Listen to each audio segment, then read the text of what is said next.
Mga kalingap, ang inyong mapapanood sa araw na ito ay ang kwento ng isang magiting na ina na dating OFW na nagtitinda na lamang ng kakanin sa terminal, bitbit ang kanyang anak.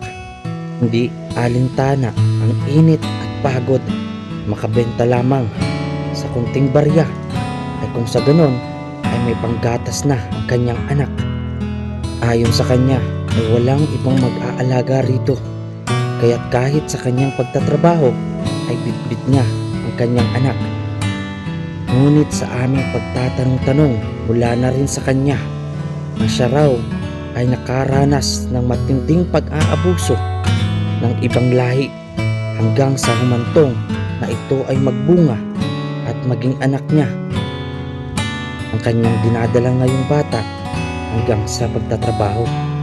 Kaya paano nga ba nagagawa ni ate ang mga bagay na ganito para makasurvive sa araw-araw at mapalaki ng maayos ang kanyang anak? Kaya't mga kalingap, samahan niyo po kami at ating alamin kung ano nga ba ang totoong nangyari sa kanya at kung paano natin siya matutulungan.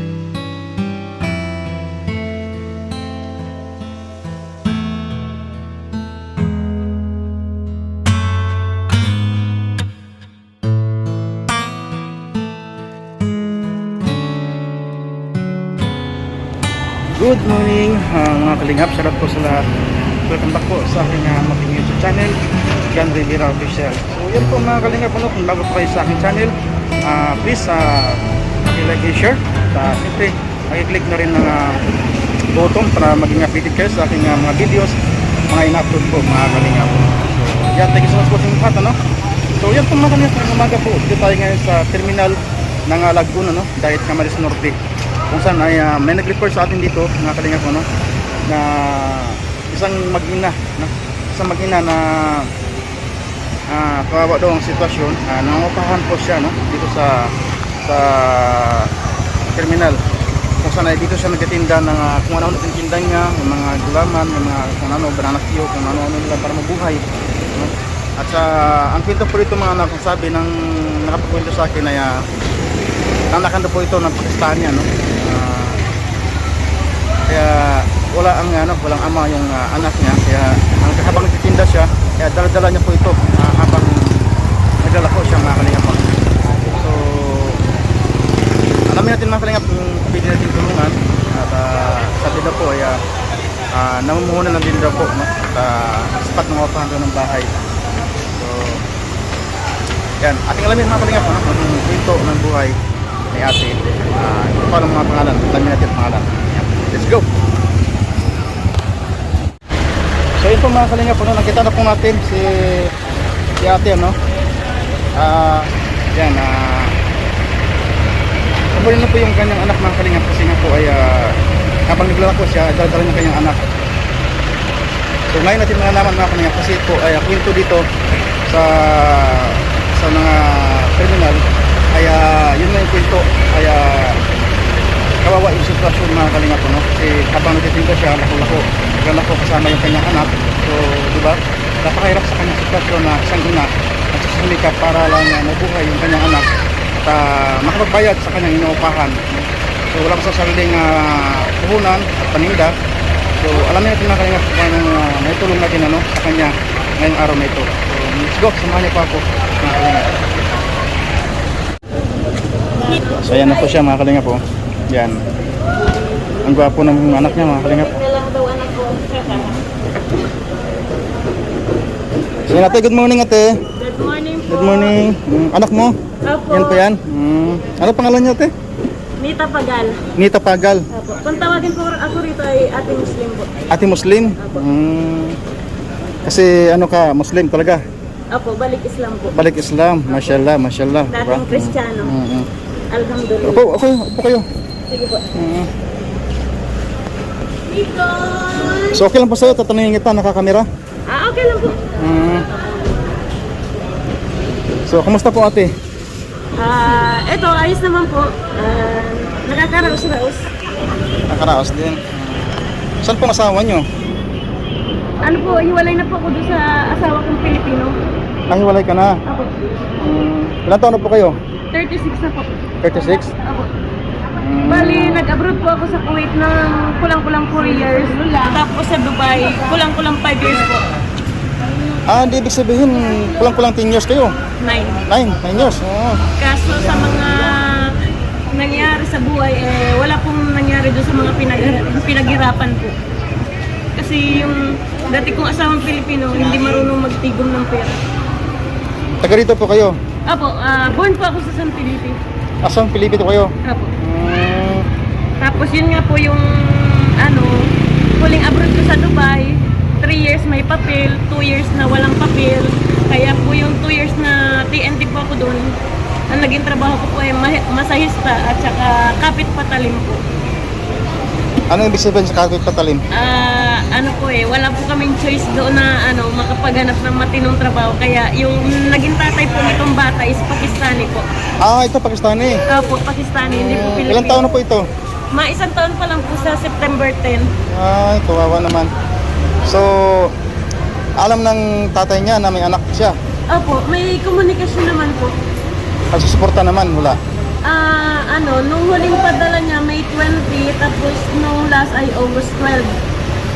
So, Medyo matagal-tagal po so kung taga San Felipe kayo, bakit kayo narito? Dito po ako nakakapaghanap buhay at malapit ang bahay ko lang dito sa likod. Nangungupahan lang dyan ako kala Kuya Andy po, kala Ate Ning. So, magkano naman inupahan mo? 2,000 po ang monthly, tapos bukod ang ilaw, tubig. So, nakaya mo po lahat yon. Sino-survive at ngayon ay baon nga po kami sa utang. Kasi nung napalipat po ako sa barangay Bagasbas, nagkautang ako ng pera sa ASA, saka sa Linding. Kasi nga po, nung nagbukas ako doon ng fried chickenan, naghabagod ng pag-ulan. Tapos, ayun, hindi po kinaya ng pagtitinda, nabaon sa utang. So, ito yung tinda mo. Ito yung gulaman. Ano ba yung gulaman? Oo.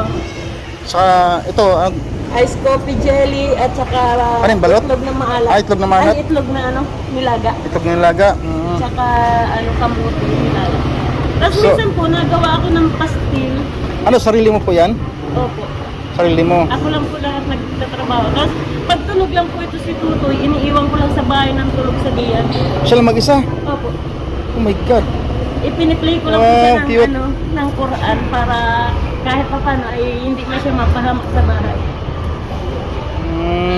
Wala po kasi akong kasama sa bahay, kami lang Hindi ka ba natatakot ate na pag-iwanan mo yung anak mo, nag-iisa lang siya doon, hindi ka ba natatakot na baka mawala o kaya Ano man po, may screen po yung bahay ko, tapos yung tagaluto nila Ate Ning doon, nila Kuya Andy dyan sa Parisan, akit pa paano may tagatingin? pinapasuyo ko po, pinapatingin-tingin. So, ang gwapo pa naman ng anak mo oh. Alhamdulillah po, mashallah. Wow. Tsaka marami na pong pinagdaanan ito bago ito nakauwi dito sa Pilipinas. Totally, nakulong muna po kami ng 38 days. Kasi na po, wala po akong passport at saka visa noong 2 years ago. So, buti nakauwi talaga agad kayo. Kasi kaso naman po ng Philippine Embassy tsaka sa police station ng gobyerno ng Dubai. So, paano mo ito kinakaya ate na ganitong sitwasyon mo, nagtitinda ka habang may anak ka, di ba? Kahit ako nakatingin sa'yo, nahihirapan ako, di ba? Paano mo lahat ito kinakaya? Sa totoo po, kinakaya na lang po kasi talagang nahirap ang buhay dito sa Pilipinas. Gusto ko nga po mag-abroad na lang uli. Ang problema po, wala man akong mapag-iwanan itong bata. Wala po akong mga kapatid dito. May mga pinsan lang ako dito pero may kanya-kanya din silang negosyo. Sa San Felipe ba, wala ka bang kamag-anak doon? Wala po. As in, nasa Carmona, Cavite po yung mga kapatid ko tsaka yung tatay ko po. May bago man ang asawa din. So bakit hindi mo muna iwanan doon sa tatay mo, yung anak mo, para kahit paano nakapaghanap buhay ka? Hindi ko siguro kakayanin iwan doon kasi may bago na pong asawa yung tatay ko. Tsaka sa naranasan kong Kasi- nabugbog ako ng tatay nito bago kami nakauwi rito sa Pilipinas. Pakistani po yon? Oo. Kaya parang may trauma po ako sa puso ko na iwanan kong bata sa ibang tao. Mahirap ipagkatiwala. Pero hindi ibang tao yung tatay mo, kapatid mo, hindi ibang tao yun. Ako, hindi nga po ibang tao. So, May mga ano din po, may mga pamilya man din sila. So hindi ka ba nahihirapan na kasama siya habang nagtitinda ka? Tapos minsan kung nagluluto ka, kung nagtitinda ka minsan, tulog siya, hindi ka ba natatakot para sa anak mo? Hindi man po nahirapan, tama lang. Kinakaya po. Pagka nagluluto ako doon, nandun lang siya sa duyan, o di kaya naglalaro-laro lang po sa lapag. Kasi may screen man po yung bahay. Mabait man po siyang alagaan, hindi man po iyakin. So paano ka nakakakuha ng puhunan sa ganitong Bali, sa ano konting na lang ano mo? po yan. Ito na nga lang pong nahahawakan kong pera na pinaikot-ikot is 1,000 pesos na lang po. 1,000 pesos? Opo. Nung tumawag nga po yung tatay nito nung isang araw, sabi niya, hantay-hantay daw mga katapusan or first week ng September kasi mga birthday po ito ng September 10, mapadala man daw po. So magkano naman pinapadala niya? Di man po si regular, minsan 7,500, 10,000. Hindi po pare-parehas. Nung huling padala, Palagi po yan, palagi. Monthly hindi hindi. po parehas. Nung May 20, padala niya 15,000. Kasi naglipat po ako ng bahay sa Bagasbas. Ang totally 6,000 doon, down payment tsaka deposit sa bagong bahay na nilipatan ko po. Tapos itong August 12, hindi niya alam na naglipat ako ulit dito sa Central Plaza. Yung 2,000, ipinambayad ko sa bahay. Kuryente, doon sa dating tinirahan kong So ikaw lang mag-isa dyan, ikaw lang mag-isa sa inuupahan mo ngayon. po. Ikaw lang mag-isa, Kami lang po mag-ina. mag-ina. Opo. So ang cute ng anak mo ate, oh. Mashallah, alhamdulillah po. Kaya nga po, ano, pinaglaban ko to dun sa tatay niya eh. Kasi po yung tatay niya, tumawag yung lola nito, gustong ipauwi sa Pakistan, hindi na daw po ibababalik ng Dubai at saka Pilipinas. So papayag ka man. Ay hindi po. Tapos ang masaklap pa ngayon, yung tatay ng anak ko po, may kinakasama na pong ibang Pilipina doon sa bahay namin. Kaya medyo tinatanggap ko na lang yung sitwasyon na may iba na siyang babae, pero nakikipagplastikan na lang ako para makakuha ng sustento kong bata doon sa tatay. Tapos sinasabi niya, makabalik kami doon uli after 2 years or 1 year siguro. Pero sabi ko, oo na lang ako. Pero sa naranasan kong pambubugbog niya sa akin, parang may trauma na po. Gano'ng kahirap ang isang ina na nagtitinda ka habang bit-bit mo yan? Mahirap po. Maraming driver dito na naaawa sa amin. Minsan, binibigyan si Tutoy ng pampers. Pang merienda, minsan binibigyan kami. Kasi kunti man lang po tinutubo dito sa panindang ito ay. Tapos may ginagatas mo pa yan. Opo, ginagatas po. Ano pong gatas niya? Nung nakaraang linggo, buna. Tapos, nung isang araw, Alaska na lang po binili ko at walang-wala na. Minom naman. Oo, inom naman po. Alaska na lang po yung ginagatas niya. Tapos, ang pampers niya talagang yun lang. Kailangan pampers talaga po. O di kaya EQ kasi nagra-rashes yung puwet niya. Sensitive yung skin. So kung babigyan ka ng pagkataon na bumalik ulit ng abroad, so mayroon ka namang pag-iwanan ng anak mo. Maliban dun sa tatay mo, mga kapatid mo, dito wala. Siguro po sa ngayon kung makakauwi ako sa tatay ko at may pamasahe para ma-remove ko lahat ng gamit, mag-abroad na lang ako ulit. Kasi sobrang hirap po talaga dito sa Pilipinas. Marami po bang gamit mo? Marami po. May electric fan, may washing machine. Tapos yung freezer ko po na inutang sa kumpanya, isusulit ko na lang po siguro kasi hindi ko na pag-ikunan ng pambayad ay ma-due na po yung sa Pizza Utsu. Anong laki ng pressure mo? Upright freezer po, ginagawa kong gawaan ng yelo, tapos binibenta ko Ay, yung po. malapad? Yung mataas po. Ah, Dito po sa terminal na ito, ako po ang nagdi-deliver sa kanila ng yelo. Minsan, nakaka-100, 150. Ang hulog man po ng freezer ay 2,000 buwan-buwan. Mas may gas buwan. Oo. So napakabigat para sa'yo, napakabigat talaga. Mabigat. Kasi kung 100 a day lang ako makakabenta ng yelo, di 3,000 lang yun. 3,000 lang. O tapos yung ilaw pa. Di kung tutuusin yung 3,000, napunta lang sa labas lahat, wala akong kinita. So So wala ka na panggatas sa anak mo. Wala na. Kaya po, ipaglalaban ko po talaga itong anak ko.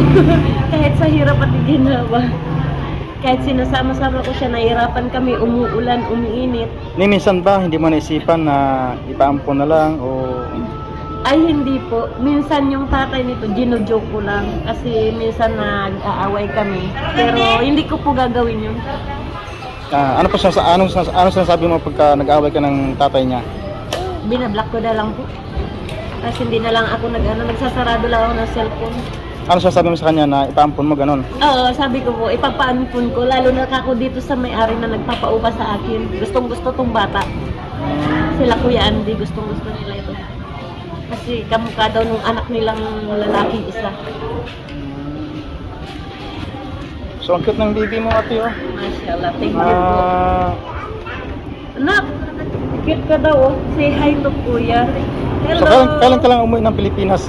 Nung last year, November 2023. Ibig sabihin, pandemic din ka pa. Opo. Doon ako inabutan ng pandemic. Nagkatulong ako doon. Kaya lang walang swerte sa pagkakatulong sa 3 years. Nagpalipat-lipat ng amo. After 3 years, nag-run away ako sa amo ko. Then, huli ko na na-realize na pag wala ka palang papel doon mo mararanasan na wala kang mapasukan trabaho na matino. So, ang ginawa ko noon, umupa ako ng bahay, nagkakalaga ng nasa 20,000 pesos dito sa Philippine money. Nagmamasahista ako, tapos minsan doon na nga po nagbibigay ako ng extra service para makaraos lang sa buhay. Ay, grabe. Tapos yung pamilya ko rito sa Pilipinas, hindi nila alam yung ganong sitwasyon ko rito. Doon, pinapagalan ko sila buwan-buwan. Tapos para wala silang masabi sa akin na ano man ang mangyari sa akin doon, halos nasa 10,000, 15,000, 20,000 pinapadala ko doon sa una kong asawa, sa mga anak ko. So yung una mong asawa, hindi mo na nag-alala na ano nangyari sa'yo? Ay, hindi siya nag-alala noon. Parang hindi siya nagtataka bakit na TNT ako doon. Pero ang laki ng perang pinapadala ko sa kanila. Hindi siya nagtataka at hindi siya nagtatanong. Basta may tinatanggap lang, Yan. buwan, sapat na. Yun lang ang... Hindi niya inalam kung anong sitwasyon mo, gano'n. Oo. Ilan yung anak mo sa una? 2 pong babae. Saan na sila ngayon? Nandun po sa tatay nila. Saan po yung lugar ng tatay nila? Ang balita ko po na sa Cavite na sila ngayon. Saan po rin sa Cavite? Sa... Alfonso yata yun. Sa Bayan. Alfonso, malapit sa Tagaytay pa. So, hindi mo pa lang sila na-miss yung mga anak mo? Sinubukan ko pong kukuhain yun sa kanila kasi may personal problem yung anak ko tsaka yung tatay niya na inilapit sa akin ng anak ko. So, paano mo magampanan yun bilang isang ina kung kukunin mo pa yung 2 anak mo dahil ito nga, sa isa pa lang nahihirapan ka na, nagtitinda ka, kasama yung anak mo, di ba? So, kung kukunin mo pa yung 2 na yun, mas lalo kang mahirapan. Hindi ko na nga po plinano. Nung una po, Anong una? oo, kasi nagsumbong nga sa akin yung anak ko na may personal problema sila ng tatay niya. Pero hindi rin naman po natuloy. Kasi yung anak ko ang mismo nag-urong ng Ng kaso? Nagkaso? My God. Ano nangyari? Kumbaga, pinagtangkaan, ganon? May nangyaring hindi maganda. Tapos, nung kinuha ko yung 2 kong anak, nadala kami sa DSW Basod. Nung papalabas na kami sa center, ayaw na ng anak ko magsamba. So, ibig sabihin, sa makatuwid, may nangyari sa anak mo sa dati mong asawa? Tapos, nung dumating dito, siguro hindi ko lang din naintindihan yung anak ko, hindi kami nagkaintindihan. Nung dinala ko na siya rito sa bahay, kasi siyempre, inalam po ako, parang naburyong yung utak ko kasi magiging nanay at tatay ako sa 3 kong anak. Napagalitan ko yung bata kasi pumunta sa SM, mga 30 minutes na wala yung magkapatid, bumalik, sinampal ko po yung anak ko at sabi ko, ba't kayo nalayas na walang paalam? Noon, ang ginawa ko, kisa naman po mabugbog ko siya umasaktan kasi sabi niya, magsusumbong daw siya sa DSWD para baliktarin ako na sinasaktan ko siya, ipapakulong ako. Kumbaga yung sa akin lang po, dinisiplina ko lang siya. So hinayaan mo na sila. Ilang taon na yung anak mo? Ngayon, hinayaan ko na lang, sabi ko, umuwi na lang kayo doon sa papa nyo, sa side ng tatay nyo, para doon malaya nyo magagawa yung gusto nyo. Ilang taon na po sila? Yung panganay po 14 at saka yung bunso 12 anyos. So yun yung may nangyari sa panganay mo. Eh ang ano lang naman sana sa akin, respeto lang nila ako kahit na ganito bagay yung naging kasalanan ko sa kanila. So ngayon sa Cavite sila ngayon. Nasa Cavite na daw po. Eh gusto pa nga ng panganay kong anak na magkabalikan kami, mabuo yung pamilya namin, pero sabi ko hindi na. Tapos na ako nagpukpok sa sarili ko ng bato. Kasi ilang taon ako nagsakripisyo sa inyo, yung ama nyo walang ginawang pagtulong sa akin. Hindi ba nagtatrabaho yung dati mong asawa? Nagtatrabaho man po ng sanyugan, pero kulang pa sa bisyo niya at nagang inom, nagang sugal, nagsisigarilyo. So ibig sabihin, kabitin nyo pala yung asawa mo? Dito po sa Basud, Bicolano talaga. Bicolano siya? Oo. Diyan po sa pagsangahan. Talagang Bicolano siya. Opo. Siguro may kasalanan din ako kasi yun, hindi ko naalagaan yung mga anak ko. Pero sa parte ng isang magulang, gagawin mo kasi ang lahat eh. Yes. Mag-a-abroad ka para lang maibigay mo yung kailangan nila. Para mabuhay lang mga anak mo. Mabuhay sila. Yes. Eh eto naman, parang 50-50 yung nararamdaman ko kasi nga may trauma na ako na nawalan ako ng anak. Parang gusto kong mag-abroad na gusto kong magsikap na lang dito sa Pilipinas. Pero siguro kung makausap ko yung tatay ko, makauwi ako doon, iwanan ko to sa kanila, So mag-abroad lang ako ulit. kung mayroon pagbigyan ka ng pagkakataon na makauwi ka ng Laguna, Opo. tama Laguna? Opo, Laguna. Sa Binyan. Sa Binyan. Opo. Kung bibigyan ka ng pagkakataon na makauwi ka doon, so ano magiging plano mo unang-una? At pag-uusapan po ng papa po namin na kung mag-abroad ako or maghanap buhay na lang doon. Iiwan mo yung anak mo. Oo. Tapos dadalhin mo yung mga gamit mo. Yun po. Pero kung yung ama naman po nito, buwan-buwan pa rin nagsusustento, siguro dito na lang ako sa Pilipinas. Dito ko lang sa terminal, ang titinda. Ganun. Oo. Eh kaso ngayon nga at may kinakasama ng ibang Pilipina din yung tatay mo to doon. Siguro, hindi natin masasabi yung utak ng dalawa. Baka kontrolin ng Pilipina yung tatay nito. Hindi natin masasabi kung hanggang kailan magsusustento. Yes. Kaya kumbaga ano lang po, pinaghahandaan ko lang yung mga bagay-bagay na ano, pwedeng mangyaring hindi inaakala. So ito, kung timpunan mo, sa'yo galing talaga to. Opo, sa akin po. Yan na lang po yun yung natitira ko yung pera na dati kasi dyan sa Central Plaza, dyan sa likod na yan, sa bahay ko, may tindahan ako dyan. Okay na yung sitwasyon ko dyan, stable na. Nung ginamit na nila yung pesto, yung anak ko nila ngayon ng parisan, wala akong choices, napalipat ako ng bagasbas. Kaparisan na ngayon. Opo. Eh hindi ko naman akalain na ganun ang sitwasyon sa bagasbas. Pag habagat pala at tag-alon, walang huli ang mga tao, wala din pera. So halimbawa, kung mayroong magbibigay sa'yo ng puting puhunan, anong unang-una mong gagawin?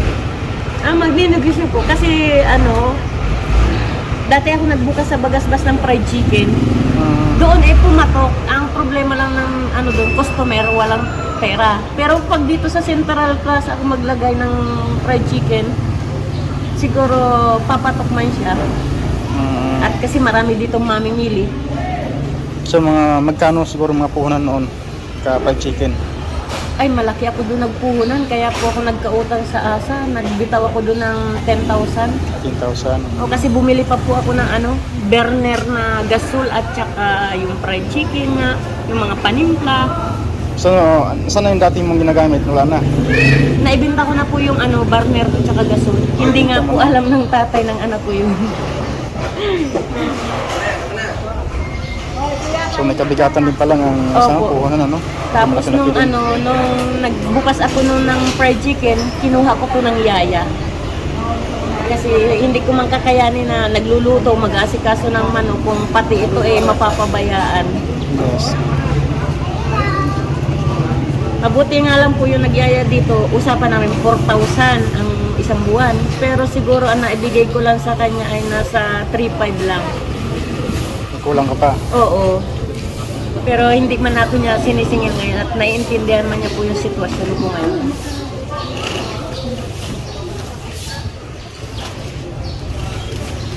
So, kasi meron nag-offer, meron nag-repair sa'yo. Kaya kaya medyo interesado na ako ng konti. Kaya kita pinuntahan dito. Salamat po ng marami. So, yan po mga kalingap, ano? Opo. Si Ate Alma, Alma, yun, si Ate Opo. Alma po, no? classmate ko po yun. Mm. Dati Ay, ayun pangalan niyo po. Ha? Ang pangalan niyo? Nita Pagal. Na Anita Pagal, ano? So, nakalimutan po mga kalingap, ano? Ang dali ko makalimot. Yan, siyempre, dito nga mga kalingap po pang inalam natin ang kanyang sitwasyon. So, ano, medyo may emotional si ate sa kanyang sitwasyon. Kahit ako mga kalingap, ano, medyo masikap sa dibdib. Kasi habang nagtitinda, dala yung bitbit yung kanyang anak. Mahirap na naman talaga mga kalingap, ano. So, ang gagawin siguro natin mga kalingap ay bigyan natin ng konting konting pangayuda para man lang may pagpunan siya ng kahit paano, kahit konti, no.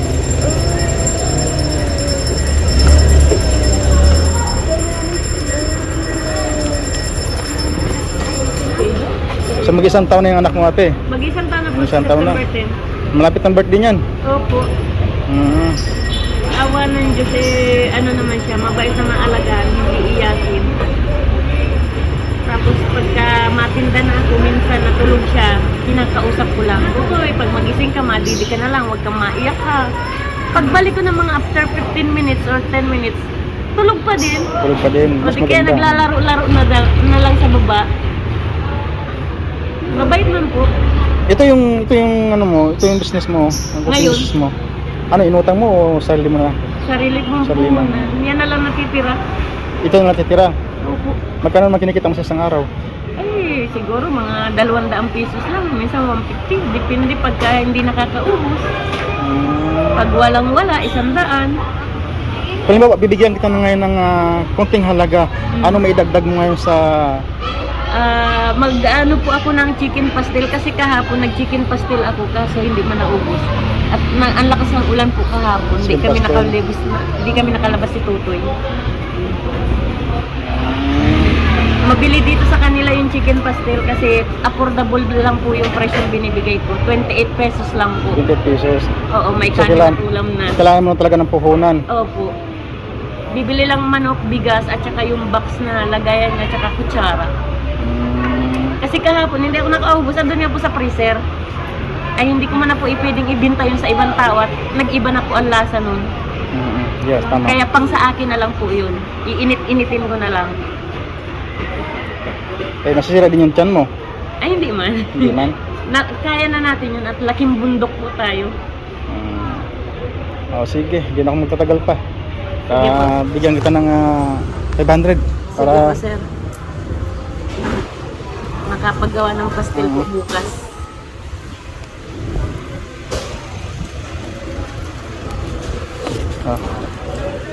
Mag-1,000 na yan sir, hindi na yan 500. Para kay Pogi, So, pambiling gatas. Dadigan natin ng isa para may puhunan ka. Wag mo nga nasilahin, masisira. Thank you po. So yan po mga kalingap, galing po sa ating YouTube channel, ano. Para kahit paano makatulong kay ate sa kanyang kunting puhunan. Maraming salamat po sa walang sawa ninyong suporta mga kalingap, ano. Ito na po yung ito na po yung tulong nyo. Ang panonood yung mga kalingap, ang hindi pag-skip ng ads ay malaking tulong po yan sa atin, sa ating revenue upang makakatulong tayo sa taong nangangailangan, sa tulad dito kay ate Nita po. Ate Nita, nakalimutan ko talaga mga kalingap. So yan, si Ate Nita na isa rin sa natulungan natin, so konting halaga lang po yan mga kalingap. Sana makatulong. Pambili pong diaper sa pag-umpisa ng chicken pastel po bukas. Ayan. Maluto po. So sana ate makatulong sa iyo ang kunting halaga na yan. Ay, malaking bagay na po ito, sir. Mabili pa akong gatas ngayon. At yung nasa garapon kong gatas ko ay mga 3 timplahan na lang po yun. Alaska nga lang po, pinadididi ko muna. At naghahantay din po ako ng padala ng tatay nito. Ay pangako ay mga first week or katapusan pa. Walang kasiguraduhan. So siyempre, salamatin din natin ang ating mga viewers, ano? Yan. Maraming salamat po at maia-advise ko lang po sa mga OFW na may asawa dito sa Pilipinas. Panghawakan niyo po yung perang pinadadala ng asawa niyo kasi mahirap po ang buhay abroad. Yung ibang katulad ko po doon nagiging puta na lang sa Dubai para lang makaraos sa buhay kasi nagiging TNT sila. Kaya sana yung mga may asawang nasa abroad, pag-ingatan niyo po sila, mahalin at palagi niyo pong kamustahin kasi hindi po madali ang pagiging OFW. Marami po mga bagay-bagay na dapat isaalang-alang. Kailangan ng sipag at tiyaga, tapang ng kalooban, tatag ng buhay. Yun lang po para makaraos sa buhay. So hindi rin madali ate ang pinagdaanan mo sa abroad, no? Ay hindi po, kasi nung una po talagang abroad sa Kuwait, na-rape po ako ng driver namin doon kasi hindi pa ako marunong mag-Arabic. Anong lahi? Indiano po. Indiano. Pero dahil sa malalim po yung pinanggagalingan ng ano po, na gusto kong makaipon, makapagpundar, nag-stay pa rin po ako doon sa amo ko. So hindi mo malang nagawang magdemanda o Hindi po. sumbong? Hindi, nagsumbong po ako sa amo ko. Pero sabi niya, anong gusto mo? Mag-stay ka rito o babayaran mo ako at pauuwiin ka namin sa Pilipinas? Kasi pinababayaran po sa akin yung ginastos nila sa akin. So ibig sabihin hindi ka kinampihan ng amo mo? Hindi po. Kasi yung driver nila 3 years na more than. Yes, no. So, nag-stay na lang po ako doon alang-alang sa pamilya ko rito sa Pilipinas. Tapos sa Dubai, yun ang pinakamasaklap. Naging impyerno po yung buhay ko doon kasi hindi nakaswerte ng amo. So yan lang ate, laban lang, ano? Opo, laban lang po talaga. habang Walang buhay. susuko. Mhm. Kaya yun lang ang advice sa mga OFW dyan. Sinupin ang pera para hindi mapatulad sa katulad ko na ganito ang nangyari. Kumapit sa patalim. Ayan, may batang gwapo. Ha? So nakulong pa kayo ng more than nakulong-kulang 2 buwan. Opo. So yun po mga kalingap, si ate napakasaklap. Ate Muslim po kung tawagin ako Ate rito Muslim, sa no? Central Plaza. So paano yan? Balik Islam ka? Po? Balik Islam ka? Hindi po. Ay, balik Islam po Balik ako. Islam ka. Oo, bali po, 4 years ago na po. Pag sa guna. Nasa Dubai pa ako. So nagsasala ka man? Opo, nagsasalaman po ako. Sa madaling araw, 4:30. Tapos sa tanghali, mga 12 o'clock. Tapos sa hapon, 3:30. Ano pangalan mo sa Muslim? Mariam. Mariam. Opo. May certificate po ako nasa Dubai. Kaya lang nung nakulong kami at nagpa-rescue ako sa mga pulis, mga kagamitan ko doon, na lost everything po ako. As in, nung dumating po ako ng immigration ng Pilipinas, wala akong kapera-pera. Cellphone ko lang at saka itong anak ko ang dala ko. So buti tinulungan ka ng ating mga kapatid na doon, mga kapatid na Musliman sa Pero Sa Dubai. yung mga nag-TNT dyan, hindi naman sa, yun na hinahikayat ko kayong sumuko na kayo sa mga malapit na pulisya o di kaya embassy para makauwi na kayo ng Pilipinas. marami po bang TNT sa Dubai? Marami po. Marami. Kasi sa Dubai, maganda naman ang kulungan nila, may pagkain naman, may aircon. Hindi naman kayo pahihirapan sa loob. Wala naman palo. Wala po. Mali yung sinasabi nila na papaluin kapag nagkaanak ka doon. Hindi, kasi sa Saudi talaga, ganun talaga. Patas sa Saudi. Siguro po sa Saudi, sa Dubai man po hindi man, nire-respeto man nila po doon yung mga may naanakan. So yan, hindi tayo magtatagal, mga kalingap, no? At siyempre, pasalamatan natin kailangan si Kuya Bal. Opo, kilala ko po yan si Kuya Bal. Kasi pasalamatan natin si Kuya Bal, si Kalingap Rab, si Tidna. Maraming salamat Kuya Bal. Yung dating tumutulong sa iyo noon para makatulong din sa iba. Ako ngayon yung tinulungan mo. Salamat po. Kay Kuya Rab Kalingap, thank you po sa lahat ng bumubuo ng Balsantos Matubang ng grupong Ng yan. Team Salamat. Kalingap. Team Kalingap. Salamat po sa inyong lahat. Yeah. Yun lamang po ang kwento ng buhay ko. Magpapatuloy pa rin po. Magsisipag at magtsatsaga po. So yun po mga kalingap, si ate. Ate Muslim matawagin dito sa terminal. Nabigyan natin siya ng konting tulong na kahit paano yan maibsan yung kanyang pangangailangan. Hindi man ganun kalaki ang ating naitulong mga kalingap. Sana makatulong sa kanya kahit pa paano. So hindi natin magtatagal mga kalingap at hanggang nandito na po muna sa araw na ito ang ating video para wala tayong oras mga. Ayan. Salamat po ate ha. Salamat po ng marami. So ingat po kayo, ingat po kayo. Opo. Nakaga, napagwapo. Doon po Ano sa pangalan niyan? classmate ko, ha? Ano pangalan? Aidan Can. Eden Can. Ito sa Facebook mo. Opo. Eden. Nagkasunod po sa pangalan ng tatay niya. Okay. May ano sa birth certificate meron? Meron po. Naka-Arabic translate saka English. Ibig sabihin yung certificate Arabic. Opo. Galing po sa gobyerno ng Dubai. Naka-authenticate pa yun. Kaya lang, sabi nila, hindi pa yun makatransfer dito.